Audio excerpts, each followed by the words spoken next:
Cuttack ACB trauma ICU अग्निकांड जदि कह विलंबित राति में कटक एसीबी ट्रमा आईसीयू अग्निकांड घटे आप चित्र देखि जापे क्यों भाव में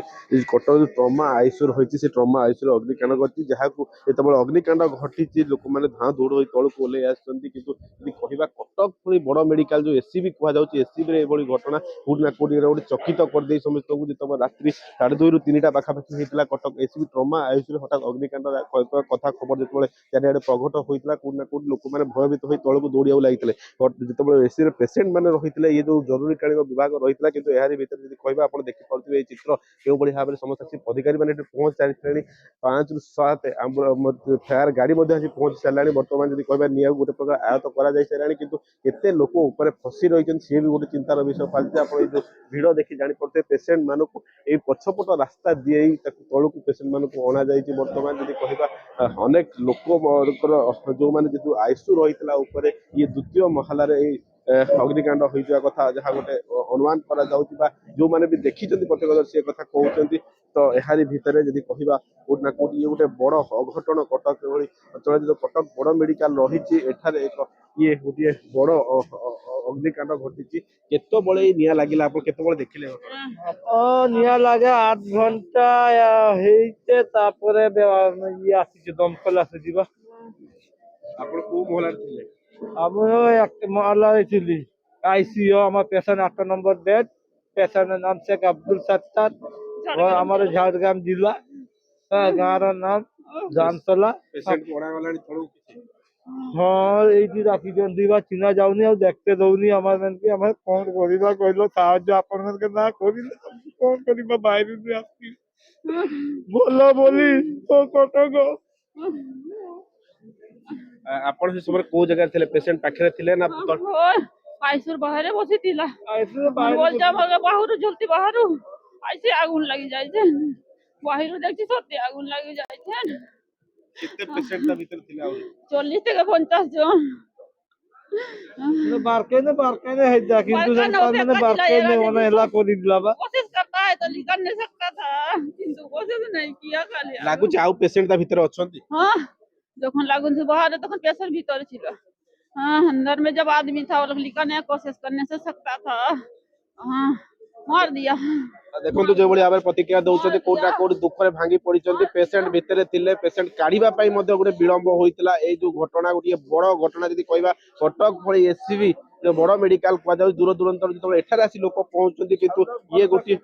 गोटे बड़ कहवा दुर्घटना कहवा विलंबित रही कटक एसीबी रे जो रही जरूरीकालीन ट्रमा काजुआलिटी ऊपर भाग जो आईसीयू रही है निया लगी कथा जहाँ कहते बर्तमान जी कहवा निया को गोटे प्रकार आयत्त करग्निशम अधिकारी पहुंचले कि कौटा कौटी लोक मान मन गोटे प्रकार भय रही लोके आतंकित अवस्था रही आउ केते पेशेंट ता भीतर फसी रही कि एपर्त जदि स्पष्ट चित्र आसी ना जो रास्ता रही ये हूँ एसीबी काजुआलिटी पच रास्ता यही रास्ता दे पेशेंट मान को अणा बर्तमान एवं गोटे निर्दिष्ट जगार नहीं पेशेंट को रखा सरला आहरी अनेक पेशेंट ता भीतर फसी रही कथा जहाँ अधिकारी मैंने कहते जो निया लगे आप जगह थे कौन देखिले कौन हला देखिले कि ना सेटे फर्स्ट फ्लोर रे निया बाहरला आ धुआं साइड गोटे साइड फ्लोर रे बहुत जोर धुआं बाहरतला गोटे साइड रे जळुतला तो आईसीयू रे सेटा आईसीयू थिला बोली कहउछन सेटे बहुत सारे पेशेंट थिले आमे पर्यंत 7टा ରୁ 8टा खंडे पेशेंट देखिलु जळा आधा दरा पड़ा आउ पेशेंट ता भीतर रही जाते बोली भाबुछन कि जणा नहीं समस्त को बाहर कर दिया है लागुची किंतु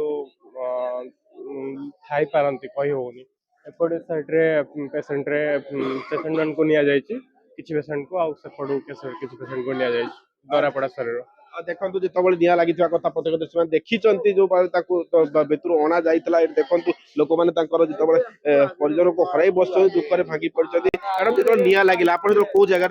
आमे थिलु आईसीयू बाहर से कहले सबू विदा करदेले तळकू से माने सबू पेशेंट को काढ़िया कथा ना निया लागू लागू आम पेशेंट आमु छाड़ी चली गला ता चारटा छुआ तो पागल कांदी कांदी आमे कौन कर आमको आमे दब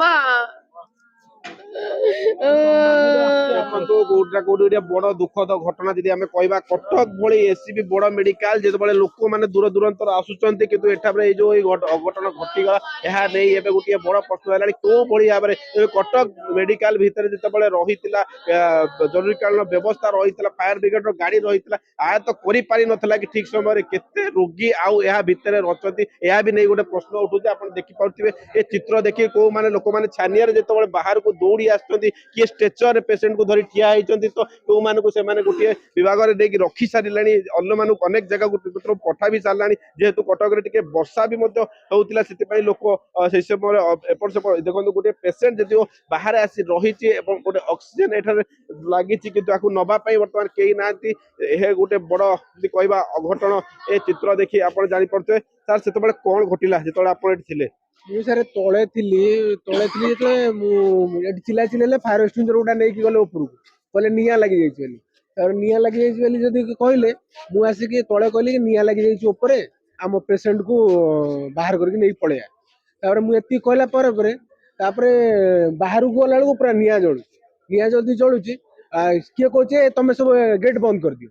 ସିକ୍ୟୁରିଟି ବାଲା କହୁଛନ୍ତି ଗେଟ୍ ବନ୍ଦ କରିଦିଅ ମୁଁ କହିଲି ପେସେଣ୍ଟ ଗୁଡା ଭିତରେ ଅଛନ୍ତି କିଏ ଦୌଡ଼ିକି ଯିବ ବାହାରକୁ ବନ୍ଦ କରିଦେଲେ ଆମେ କେମିତି ଯିବୁ ବାହାରକୁ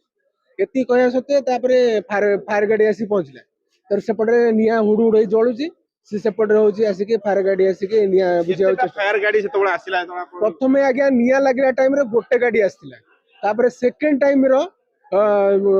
ମାନେ ତା 15-20 ମିନିଟ୍ ପରେ ଆଉ ସେକେଣ୍ଡ ଗାଡି ଆସିକି ପହଞ୍ଚିଲା ଦୁଇଟା ସମୟରେ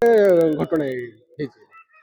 ଦେଖନ୍ତୁ କୋଉଠି ନା କୋଉଠି ଲୋକମାନେ ତ କହୁଛନ୍ତି ନିଜ ଲୋକଙ୍କୁ ହରାଇ ବସିଛନ୍ତି କୋଉଠି ନା କୋଉଠି ଦୁଃଖରେ ଅନେକ ଲୋକ ବି ଭାଙ୍ଗି ପଡିଛନ୍ତି ଯେତେବେଳେ ରାତି 2ଟା ପାଖାପାଖି ଅଗ୍ନିକାଣ୍ଡ ଘଟିଛି ଏହା ଗୋଟିଏ ଚକିତ କରିଦେବା ଭଳି ବିଷୟ କଟକ ବଡ ମେଡିକାଲ ଯୋଉଠି ଲୋକମାନେ ଏହା ଉପରେ ନିର୍ଭର କରିଥାନ୍ତି ବା ଦୂର ଦୂରାନ୍ତରୁ ଏଠାକୁ ଆସିଥାନ୍ତି ଏଭଳି ଜାଗାରେ ଯେତେବେଳେ ନିଆଁ ଲାଗି ଯାଇଛି ଏହା ଗୋଟିଏ ପ୍ରଶ୍ନବାଚୀ ସୃଷ୍ଟି କରିଛି କଣ ମେଡିକାଲ ଭିତରେ ଫାୟାର ସେଫ୍ଟି ନଥିଲା କି ଯଦି ଥିଲା କାହିଁ ବ୍ୟବହାର କରାଗଲାନି ଏ ଧୂଆଁ ଯେତେବେଳେ ହେଲା ପେସେଣ୍ଟକୁ ଅଣାଯାଇଛି ନା ତା ଭିତରେ ଆଉ କୋଉ ପେସେଣ୍ଟ ରହିଯାଇଛନ୍ତି ତାହା ମଧ୍ୟ ଏବେ ଗୋଟେ ପ୍ରଶ୍ନବାଚୀ ସୃଷ୍ଟି କରୁଛି ଯଦି କହିବା ଆଜି କଟକରେ ଇଏ ଗୋଟେ ବଡ ଘଟଣା ଦେଖିବାକୁ ମିଳିଛି ଏବେ ଯେହେତୁ ରେସ୍କ୍ୟୁ ଟିମ୍ ପହଞ୍ଚି ସାରିଲେଣି ବର୍ତ୍ତମାନ ଯଦି ଉପର ଫ୍ଲୋରରେ ଫାୟାର ଅଧିକାରୀ ମାନେ ମଧ୍ୟ ରହିଛନ୍ତି ତ ପରବର୍ତ୍ତୀ ସମୟରେ ଯେତେବେଳେ ପ୍ରତିକ୍ରିୟା ନେବା ଆମେ ଜାଣିପାରିବା ଆଉ କେତେ ପେସେଣ୍ଟ ସେ ଭିତରେ ରହିଛନ୍ତି କି ସମସ୍ତଙ୍କୁ ସେମାନେ ବାହାରକୁ ଆଣିଛନ୍ତି କଟକରୁ ଜିତେନ୍ଦ୍ର ପ୍ରସାଦ MBC TV